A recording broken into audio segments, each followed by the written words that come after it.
Hi web lovers, welcome back to my channel. Video को start करने से पहले अगर अभी तक आप में से किसी ने मेरे चैनल को सब्सक्राइब नहीं किया है तो प्लीज़ चैनल को सब्सक्राइब, वीडियो को लाइक और नीचे कमेंट करते हुए ज़रूर बताइएगा कि आज का पार्ट आप लोग कैसा लगा। तो चलिए पेनफुल लव का नेक्स्ट पार्ट स्टार्ट करते हैं। लास्ट पार्ट में हमने देखा था कि अचानक से जो केव का एंट्रेंस था ना, वहाँ पे से अंधेरा आ चुका था, मतलब कि किसी ने उसको बंद कर दिया था। यहाँ पे इस अंधेरे में विंग गिर चुका था और लैनवांग जी बिना कुछ सोचे ही थोड़ी देर के बाद ही उसके पीछे कूद चुका था। विंग तो अपने आप को बचा चुका था, क्योंकि जब वो गिरा था उसको थोड़ा सा टाइम लगा था गिरने में, जिसकी वजह से उसने अपनी स्पिरिचुअल एनर्जी के चलते अपने आप को बचा लिया था। लेकिन यहाँ पे बात आ गई जहाँ पे वांग जी की, तो वो बिना सोचे समझे गिरा था, कूदा था। और कूदने के बाद जब नीचे वो खाई पे पहुँचता है तो वहाँ पे उसके पैर में बहुत गहरी चोट लग चुकी होती है। विंग फिलहाल के लिए लैनवांग जी और विंग दोनों ही मिल तो चुके थे, लेकिन लैनवांग जी के पैर में चोट लगने की वजह से फिलहाल वो चलने की स्थिति में नहीं था। इसलिए विंग ने लैनवांग जी को एक जगह पे बैठाया। उसके बाद उसके घाव को देखा तो वो काफ़ी बड़ा था, यानी कि वो काफ़ी हद तक मतलब ब्लड लॉस भी वहाँ पे हो रहा था। लैनवांग जी को स्टेबल रखने के लिए विंग ने कुछ स्पिरिचुअल एनर्जी का भी इस्तेमाल करते हुए उसकी वॉन्ड जो थी ना, उसकी जो चोट थी उसको हील करने के लिए थोड़ी सी मैजिक वगैरह का इस्तेमाल किया। उसके बाद लैनवांग जी अभी भी थोड़ा सा दर्द में तो था, लेकिन यहाँ पे वो जिस काम के लिए आए थे उस काम को भी वो नहीं छोड़ सकते थे। लेकिन उसके ऊपर एक और प्रॉब्लम थी कि आखिरकार केव का एंट्रेंस कैसे बंद हुआ, ये इसका भी उन्हें जानना था रीज़न कि ये क्यों हुआ। लेकिन अगर वो नीचे पहुंच ही चुके हैं तो पहले यहाँ पे जिस काम के लिए वो आए हैं वो काम कर लेना ही सही होगा। इसलिए विंग ने लैनवांग जी से पूछा कि क्या वो चल सकता है, तो लैनवांग जी ने हाँ में सर हिलाया, क्योंकि ना ही वो कमज़ोर था ना ही कोई और उस पर मतलब ऐसी चीज़ें हुई थी, और छोटी सी चोट थी। इतनी छोटी नहीं थी, बहुत बड़ी चोट थी, लेकिन हाँ विंग ने काफ़ी हद तक उसको हील कर दिया था, तो वो चल सकता था। यहाँ पे विंग और वांग जी दोनों ही अपने सीट से खड़े होते हैं और अब अंदर की तरफ बढ़ने लगते हैं। अंदर जाते ही उन्हें पता चलता है कि अंदर एक बहुत बड़ा सा तालाब था। हाँ, यहाँ पे तालाब है, लेकिन जिस चीज़ की यहाँ पे बात की गई थी कि एक विशालकाय जीव को यहाँ पे बंदी बना के रखा है, उसका यहाँ पे कोई नामो निशान नहीं था। विंग चारों तरफ देख रहा था, उसे बस पत्थर ही पत्थर नजर आ रहे थे। उसको कहीं भी ऐसा कोई जीव नजर नहीं आ रहा था जो कि यहाँ पे हो सकता है। लेकिन लैनवांग जी जब चारों तरफ देखता है तो उसे महसूस होता है कि यहाँ पे किसी की प्रेजेंस तो है, मतलब कुछ तो है, उसको लग रहा था कि है। ऐसा नहीं है कि विंग को नहीं महसूस हो रहा था, लेकिन विंग क्लियरली देख नहीं पा रहा था, क्योंकि चारों तरफ अपने चेहरे को, अपने फेस को घुमा लेने के बाद, अपनी निगाहों को घुमाने के बाद उसे अभी भी कुछ नहीं दिखा था। और वैसे भी लोगों ने पहले ही बोला था यहाँ पे विशालकाय जीव है, मतलब बहुत बड़ा जीव है, तो ऑफकोर्स सी बात है वो इतना छोटा तो होगा नहीं कि हम लोग उसको इतनी ईजिली देख ना पाए। लेकिन उन लोगों को सुनाई दे रही थी तो सिर्फ आवाजें, जैसे कि कोई सांस ले रहा हो। लैनवांग जी और विंग दोनों ही एक दूसरे की तरफ देख रहे थे और उन्हें अभी भी यहाँ पे किसी भी चीज़ का पता नहीं चला था। विंग ने यहाँ पे कुछ चीज़ों का प्रयोग करना स्टार्ट किया, जैसे कि उसने पहले कुछ तलिस्मान से यहाँ पे आग जलाई, जिससे उसे लग सकता था कि शायद जो जीव होगा वो कुछ एक्शन करेगा, कुछ एक्टिव होगा। बट यहाँ पे उसका अभी भी कोई नामो निशान नहीं था। विंग ने फिर से कुछ तलिस्मांस का यूज़ करते हुए यहाँ पे पानी में हलचल की, लेकिन अभी भी कुछ भी नहीं हुआ। विंग ने फाइनली पता नहीं क्यों अपने फिंगर पे एक कट लगाया। उसके बाद उस फिंगर को तालाब में डाल दिया, अपने हाथ को तालाब में डाल दिया, जिसकी वजह से उस तालाब में उसके फिंगर का जो ब्लड था ना, वो फ्लो होने लगा था और मिक्स होने लगा था। यहाँ पे अभी ज़्यादा ब्लड मिक्स नहीं हुआ था, थोड़ा बहुत ही हुआ था, लेकिन वो लोग महसूस करते हैं कि तालाब के बीचों बीच जो पर्वत था ना, वो हिलने लगा था। उन्हें लगा था कि शायद इसके नीचे वो जीव होगा, इसलिए ये हिल रहा है। लेकिन वो लोग अचंभे में तब पड़ गए जब उस जीव ने अपने सर को ऊपर उठाया, और वो सर उस माउंटेन टाइप का जो चीज़ था ना, वहाँ पे उस तालाब में बहुत बड़ा सा एक मतलब चट्टान टाइप का जो बना हुआ था ना, उससे जुड़ा हुआ था। और यहाँ पे लैनवांग जी और विंग जब दोनों ही ये देखते हैं कि उसका सिर किससे जुड़ा हुआ है, तो वो समझ चुके थे कि ये जीव जो पर्वत दिख रहा है वही एक जीव है, और वो जीव सच में हद से ज़्यादा बड़ा था। विंग और लैनवांग जी को एक पल के लिए रिग्रेट होने लगा था कि कहीं ऐसा तो नहीं कि उन्होंने यहाँ बिना प्लानिंग के आके कोई गलती कर दी हो, बिना बाकी कल्टिवेटर्स के वो यहाँ पे आ तो गए हैं, लेकिन क्या वो इसको मार पाएंगे, क्या इसको वो लोग मतलब शांत कर पाएंगे? क्योंकि इस जीव के इतने विशाल काय शरीर को देखने के बाद ना उन लोगों को बहुत ज़्यादा डर लगने लगा था। हालांकि वो बहुत स्ट्रॉन्ग कल्टिवेटर्स थे, लेकिन फिर भी अपने से 10 नहीं 100 गुना बड़े जीव को अपने सामने देख लेना, और वो भी तब जब उस जीव का जो फिगर है ना वो आप डिफाइन ही नहीं कर पा रहे हो। वो अजीब किस्म का दिखने वाला, ना ही वो एक कछुआ है, ना ही वो एक सांप है, ना ही वो एक जीव है, वो मिक्स क्रिएचर है। एक ऐसा क्रिएचर जिसमें न जाने कितनी सारी चीज़ें मिक्स हुई पड़ी हैं। विंग और लैनवांग जी यहाँ पे अपने ही आपस में कुछ सोच रहे थे कि तभी उस जीव ने अपने जीभ को बाहर निकालते हुए विंग और लैनवांग जी दोनों पे ही अटैक किया, जिसके चलते विंग तो अपने आप को टाइम पे पीछे कर गया, लेकिन लैनवांग जी उसका हल्का सा कट उसके आर्म पे लग चुका था। लैनवांग जी ने हल्के से दर्द की वजह से अपने आर्म को पकड़ा ही था कि तभी विंग देखता है कि वो जो जीव था ना वो दोबारा से अपनी जीभ से यहाँ पे अटैक करने वाला है। तो उसने लैनवांग जी को खींच के अपने साथ जमीन पे गिरा लिया, और यहाँ पे इस बार तो उसकी जीभ का जो अटैक था ना वो खाली हो गया। उसके बाद विंग और लैनवांग जी दोनों ने ही अपने स्वॉर्ड्स निकाली और यहाँ पे उसके साथ फाइटिंग करना स्टार्ट किया। लेकिन कहीं से भी कहीं तक उन दोनों की जो स्वॉर्ड थी ना, जो तलवार थी ना, उसके शरीर पे एक छोटा सा छेद तक नहीं कर पा रही थी, क्योंकि उसका शरीर जो था ना वो इतना मजबूत था, इतना कठोर था कि ऐसा लग रहा था कि वो एक जगह पे अगर 100 चोट मारेंगे ना तब जाके कहीं जाके एक छोटा सा छेद होगा। विंग और लैनवांग जी बुरी तरीके से थक चुके थे और बहुत सारे कट्स थे जो उनके ऊपर ही लग चुके थे। ऐसा नहीं था कि विंग और लैनवांग जी ही अटैक कर रहे थे, सामने से वो जीव भी अटैक कर रहा था और काफ़ी अटैक उनके शरीर पे लग भी चुके थे। तो ऑफकोर्स सी बात है इस वक्त वो बुरी तरीके से थक चुके थे। इस वक्त विंग को सिर्फ यही लग रहा था कि यहाँ से बाहर निकलना ही सही रहेगा, लेकिन ऊपर अगर हम लोग जाएंगे तो हमारे पास रास्ता नहीं है, क्योंकि इस खाई से ऊपर निकलना इतना आसान पे नहीं है, और यहाँ पे अगर वो रुके तो ये जीव उन्हें मार डालेगा। विंग और लैनवांग जी बहुत थके हारे हालत में अभी भी उसी जगह पे खड़े थे जहाँ से वो दोनों उस जीव पे अटैक कर रहे थे। लेकिन अगले ही पल वो देखते हैं कि वो जीव धीरे धीरे तालाब से बाहर आने को है। विंग और लैनवांग जी बहुत ज़्यादा घबरा चुके थे। उन्होंने एक दूसरे की तरफ देखा और फिर से डिसाइड किया कि वो फाइट करेंगे। यहाँ पे उन लोगों ने फाइट करना तो स्टार्ट किया, लेकिन उस दोनों की ही शॉट्स को उससे कब दूर कर दिया गया ये उन लोगों को पता भी नहीं चला। उन दोनों की स्वॉर्ड इस वक्त जमीन पे गिरी हुई थी और विंग और लैनवांग जी बहुत बुरी हालत में दूसरी साइड पे जमीन पे गिरे हुए थे। वो धीरे धीरे तालाब से बाहर निकल रहा था, तो विंग ने लैनवांग जी का आर्म्स को पकड़ा और जल्दी से उस तरफ भागा जहाँ से वो आए थे, क्योंकि वो जो जगह थी ना वो थोड़ी छोटी जगह थी और इस वक्त वो जीव बहुत बड़ा था, यानी कि वो जीव उस जगह से उनके पीछे नहीं जा सकता है। यानी कि एटलीस्ट उनके पास कुछ टाइम तो होगा सोचने के लिए वो क्या कर सकते हैं। विंग और लैनवांग जी दोनों ही एक किनारे पे जाके अपना बैठ चुके थे और वो जीव अभी भी अंदर आने की कोशिश कर रहा था। लैनवांग जी पहले से ही घायल था, जिसकी वजह से वो थोड़ा कमज़ोर था, जिसकी वजह से उसकी कमजोरी के चलते उसको कट्स थोड़ा ज़्यादा लगे थे। विंग ने लैनवांग जी पे ज़्यादा ध्यान देते हुए उसको बोला कि उसे रेस्ट करना चाहिए, तो लैनवांग जी ने विंग को बोला कि उसे भी रेस्ट करना चाहिए।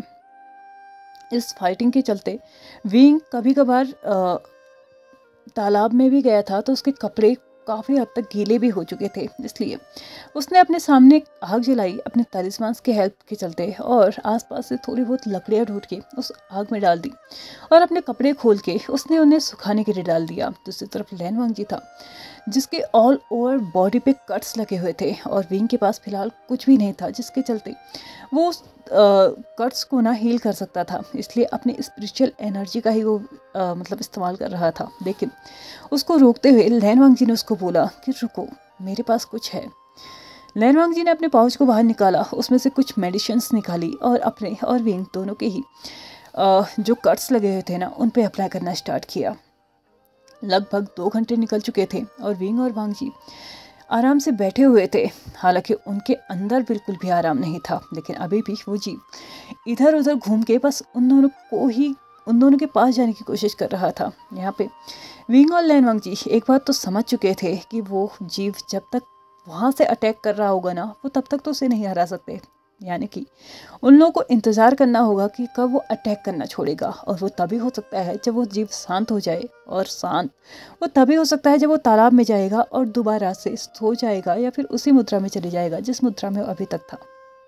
इसलिए अगर उसको शांत करना है तो उसे ये महसूस कराना होगा कि यहाँ पे कोई भी नहीं है। यानी कि जब तक वो शांत नहीं होता तब तक विंग और लैनवांग जी किसी भी तरीके से कोई भी एक्शन नहीं कर सकते हैं।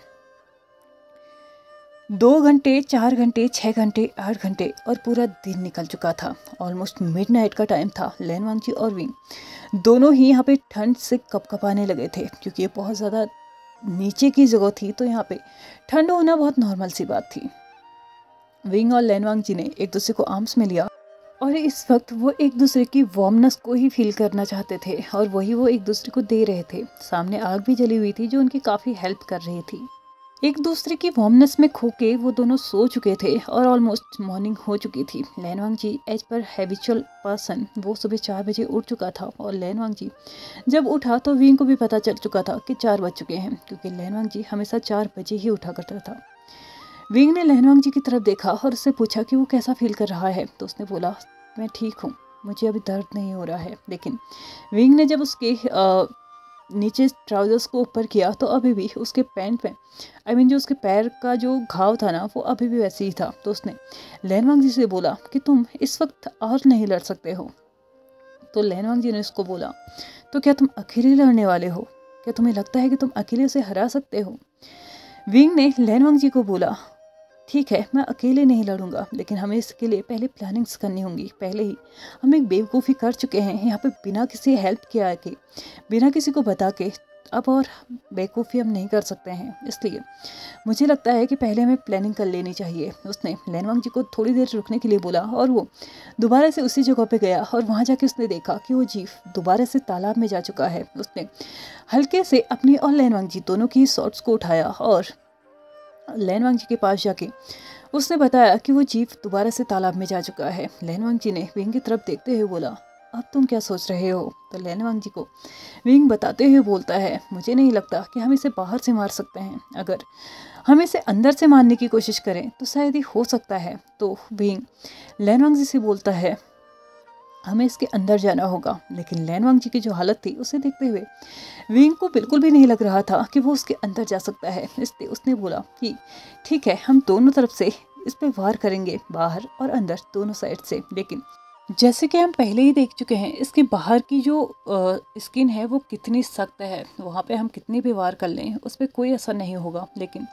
एक चीज़ मैंने ऑब्जर्व की है, इसके नेक और माउथ, इसका जो बीच का एरिया है ना वो काफ़ी सॉफ्ट है। अगर हम वहाँ पे वार करें तो शायद हो सकता है कि हम इसको मार पाएँ। इसलिए हमें बाहर से इसके नेक पे और अंदर से इसकी एब्डोमेन पे या फिर इसके वीक पॉइंट पे वार करना होगा, जिसके चलते ये शायद मर जाए।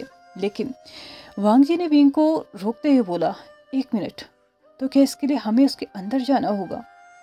विंग ने एक होपलेस तरीके से वांग जी को आंसर करते हुए बोला अगर हमें ज़िंदा रहना है करना होगा, क्योंकि इसके अलावा हमारे पास कोई और तरीका नहीं है। अगर हम इसको यहाँ पे ऐसे ही छोड़ के चले जाते हैं तो बाहर जाने का शायद हम बच भी जाएं, लेकिन उन लोगों का क्या जिसकी वजह से इसकी वजह से जिनको तकलीफ़ हो रही है, और हमारा यहाँ पे आना कोई यूज़फुल भी नहीं होगा। इसलिए हमें एटलीस्ट एक लास्ट कोशिश तो करनी चाहिए।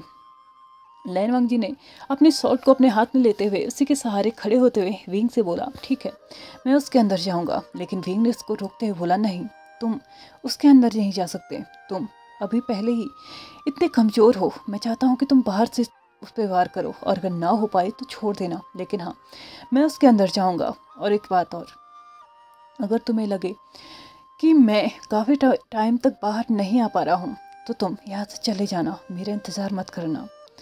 लैनवांग जी ने बहुत वरीड एक्शंस के साथ विंग को देखा, उसके बाद बोला बकवास मत करो विंग, क्यों लगता है तुम्हें हम यहाँ से वापस नहीं जा पाएंगे? और अगर नहीं जाएंगे तो हम में से कोई भी नहीं जाएगा, और अगर जाएंगे तो हम दोनों साथ में जाएंगे। लैन वांगजी ने जब ये सेंटेंस बोला था, अपनी बात कंप्लीट की थी, तो उसकी आंखों में नमी आ चुकी थी और ये देखते हुए विंग को काफ़ी अच्छा लग रहा था।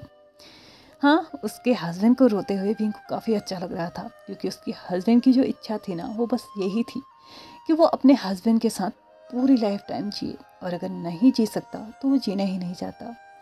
इतना प्योर लव, इतना ज़्यादा प्यार वो अपने हस्बैंड की आंखों में देख रहा था। इससे ज़्यादा एक पार्टनर को अपने पार्टनर से और क्या ही चाहिए होगा। उसने अपने कदमों को बढ़ाया, लैन वांगजी को अपनी तरफ खींचा और उसके लिप्स पे अपने लिप्स टिकाते हुए उसने एक स्मॉल सा पैक किया। लेकिन लैन वांगजी ने इस पैक को पैक नहीं रहने दिया। उसने एक पैशनेट से किस यहाँ पे स्टार्ट कर दिया था। लगभग 2 मिनट के बाद एक दूसरे से सेपरेट होते हुए विंग ने लैन वांगजी से बोला, ठीक है, अगर मैं वापस नहीं आया तो तुम अंदर आ जाना और हम दोनों साथ में बाहर आएंगे। विंग ने अपने फॉरहेड पे अपने रिंग फिंगर को लगाया, उसके बाद उसको डायरेक्टली लैन वांगजी के फॉरहेड पे लगाया, जिसके चलते उसने लैन वांगजी को बताया कि अगर वो अंदर भी होगा तो भी तुमसे बात कर सकता है यहाँ पे।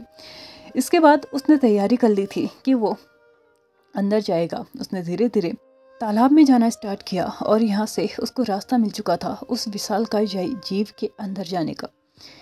अंदर जब वो गया तो यहाँ का माहौल बहुत ही ज़्यादा घिनौना था, बहुत ही ज़्यादा। मतलब इंसान वैसे ना मरे ना, यहाँ की बदबू, यहाँ की गंदगी और यहाँ का ये जो जगह जगह पे बहुत ही गंदा गंदा सा हो रखा था ना, उसको देख के वो मर जाएगा उल्टियाँ करते करते। विंग ने अपने नोज़ को बंद किया और अपने मन में ही बड़बड़ाना शुरू किया, अच्छा हुआ लांजान तुम अंदर नहीं आए, वरना तुम तो यहाँ पे उल्टियाँ करते हुए ही मर जाते। लैन वांगजी ने भी अपने मन में सोचते हुए विंग को आंसर किया, वहाँ क्या है विंग? तो विंग ने एक एक चीज़ उसको बताना स्टार्ट किया। इसके पेट में न जाने कितना कचरा भरा हुआ है, दुनिया भर की गंदगी इसके पेट में है। अगर मैं अपने शॉर्ट से यहाँ पे वार भी करूँ ना, तो भी शायद 2 फुट तो इसके पेट में गंदगी है। उसके बाद कहीं जाके मेरी तलवार इसके शरीर पे जाके लगेगी। लैन वांगजी ऑलमोस्ट वॉमिट करने को था, लेकिन उसने अपने आप को कंट्रोल किया। उसके बाद बोला, ठीक है, उसके सॉफ्ट पॉइंट को, उसके वीक पॉइंट को ढूंढने की कोशिश करो। विंग जैसे जैसे अंदर जा रहा था, वो देख रहा था कि यहाँ पे सिर्फ गंदगी ही नहीं है, यहाँ पे लोगों के कंकाल तंत्र भी हैं, यानी कि इस जीव ने लोगों को तक खा रखा था।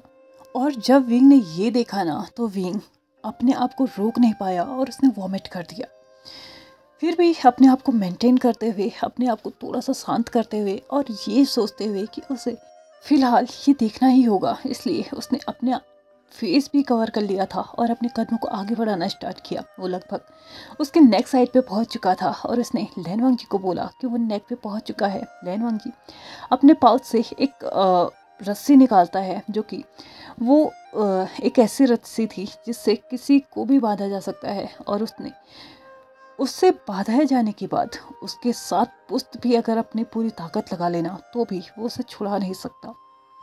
उसने विंग को बोला कि इसके नेक पे वार करो, इसके नेक पे अटैक करो, जिसके चलते ये अपने नेक को बाहर करेगा। विंग ने सेम वैसा ही किया और उसने जैसे ही वार किया, उसने अपनी पूरी ताकत लगा के अपनी तलवार से उसके नेक पे वार किया, और जैसा उन्होंने सोचा था वैसे ही उसने अपने मुंह को अपने खोल से बाहर निकाल दिया। और जैसे ही उसने अपने मुंह को बाहर निकाला, लैन वांगजी ने उस रस्सी से उसके गले पे अटैक किया। रस्सी उसके गले पे जाके लिपट चुकी थी और लैन वांगजी ने अपनी पूरी ताकत लगा के उसको खींचना स्टार्ट किया। भले ही अभी भी वो उतना पावरफुल नहीं था जितना कि उस विशालकाय जीव को मार सके, लेकिन हाँ, थोड़ी बहुत तकलीफ उस विशालकाय जीव को होने लगी थी, जिसकी वजह से उसने अपने गर्दन को मूव करना स्टार्ट किया और अंदर विंग इधर उधर ही पटकते रह गया।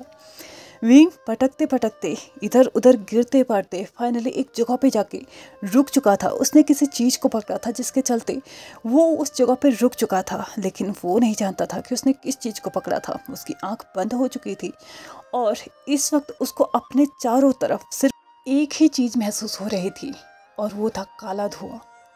विंग ने अपने आप को बहुत ज़्यादा मैनेज किया, बहुत ज़्यादा अपने आप को ध्यान लगाने की कोशिश की, थोड़ी देर के लिए उसने अपने आप को रोका और उसके बाद अपनी आंखों को खोला। उसके चारों तरफ सिर्फ और सिर्फ काला धुआं था और विंग बहुत बुरी तरीके से पसीने पसीना हो चुका था। उसकी पूरी बॉडी पसीने से तरबतर हो चुकी थी और इस वक्त उसकी पूरी की पूरी बॉडी बहुत बुरी तरीके से वाइब्रेट कर रही थी। विंग ने फिर भी अपने आप को मैनेज करते हुए अपनी आंखों को खोला, क्योंकि वो देखना चाहता था कि आखिरकार ऐसी क्या चीज़ है जिससे वो पकड़ के इस वक्त अपने आप को रोके हुए है। कौन सी ऐसी चीज़ है जिसकी वजह से वो इस वक्त अपने आप को मैनेज कर रहा है, या फिर ये कहो कि जिसकी हेल्प से वो एक जगह पे स्थिर है। क्योंकि विशालकाय जीव जो था ना, वो बहुत बुरी तरीके से हिल डुल रहा था, जिसकी वजह से उसके शरीर के अंदर जाके कोई आसानी से तो बैठ तो नहीं सकता। विंग ने अपने आंखों को खोला और उस हाथ की तरफ देखा जिस हाथ से उसने उस चीज़ को पकड़ा हुआ था, और उस चीज़ को देखने के बाद वो शॉक्ड था। विंग शॉक्ड हो चुका है, लेकिन क्यों? अगर ये आपको जानना है तो देखिएगा नेक्स्ट पार्ट, क्योंकि अभी मेरे इस पार्ट को ख़त्म करने का टाइम हो चुका है। तो चलिए फ्रेंड्स, आज के इस पार्ट को हम यहीं पे ख़त्म करते हैं। वीडियो पसंद आई हो तो please like share subscribe and comment करते हुए जाइएगा। Thank you so much for watching my video and bye bye.